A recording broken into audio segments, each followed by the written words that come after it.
Today, we're diving into the hidden world of sofa construction. Have you ever wondered why some sofas last for decades and others just a few years? The secret lies in what you can't see in the sofa. In the next few minutes, we're going to talk about the three elements of sofa construction, and that is the frame, the suspension, and the cushion construction, and what you should look for when you're buying a sofa to make sure you get one that's going to be worth the money. Start with the backbone of a great sofa, which is the frame. You can think of it as the skeleton that gives your sofa its shape. The material of the frame can make a big difference in the longevity of your sofa. I'm going to go in order from the best to the worst. Starting off with kiln dried wood, which is the creme de la creme. And the reason why is because it's been dried so that all of the moisture is removed. So why that matters to you is that it prevents the wood from warping. The second best choice is a hardwood. So even without being dried, hardwoods do make durable frames. The third option is softwoods. They're more affordable, but less durable. And the bottom rung is engineered woods. And there are a lot of different words you might see for engineered woods. Plywood, particle board, MDF. These are all forms of engineered wood. And engineered woods are the least expensive and also the least durable. So when you're choosing a frame, remember that a sofa is only as strong as its weakest point. So now that we talked about sofa frames, let's talk about what gives the sofa its bounce, and that's the suspension. There are four main types of suspension. The gold standard is the 8-way hand-tied spring system. And the reason this is the gold standard is because there is a lot of manual labor involved. Next up are the steel springs, also known as the sinuous S-shaped spring. These are less expensive but still provide good support. The next step down is a lattice web.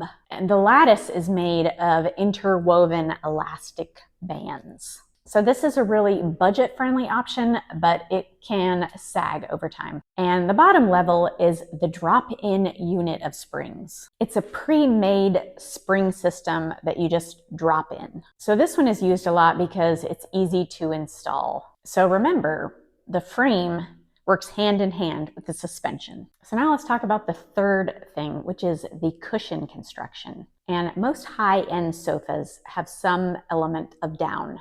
It's either a foam cushion wrapped in down or an all down cushion. So before you rush out and buy that cloud sofa with the all down cushion, let me warn you that an all down cushion requires a lot of fluffing over time. Rather than getting an all down cushion, I would choose a foam cushion with a down wrapping because it's still really comfortable, but it doesn't require all of the upkeep. But there are a lot of cushions that don't have any down component, and that's fine. It's just a lesser expensive option of cushion. Now let's look at a few of the popular sofas out there and what they say about the construction, because sometimes it can be kind of hard to determine it. Sometimes you can get clues from the types of warranties though that they offer. Let's start by talking about IKEA, and there's a popular Hilltarp couch.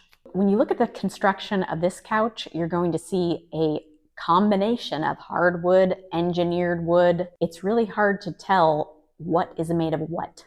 So there are different parts of the sofa that are made of different kinds of wood. And all they say for the suspension is that it is made of steel, and the cushions are foam. So while this sofa doesn't have the most high-end construction, IKEA does offer a 10-year warranty. So you kind of have to weigh the cost. If you want a sofa with the top-of-the-line construction, you're going to pay a lot for it, but it's going to last. So you have to weigh that in your buying decision. Now let's look at one more, Crate and Barrel, the Willow sofa. This one, the frame is made of kiln-dried wood. So that's the top of the ladder in terms of frame materials. The suspension is pocket springs. So if you want to know the construction of your sofa before you buy it, you definitely have to do a little bit of digging. And I suggest reading all the reviews, see if people have experienced a lot of sagging. Because it is such a big investment piece, sometimes it can make sense to make sure you're getting something that can stand the test of time. So if you liked this video and you're in the market for a sofa, be sure you check out the other videos I'll link to here about how to choose the perfect size sofa for you and the right style and material. If you have something you'd like to see a video about, be sure to leave a comment.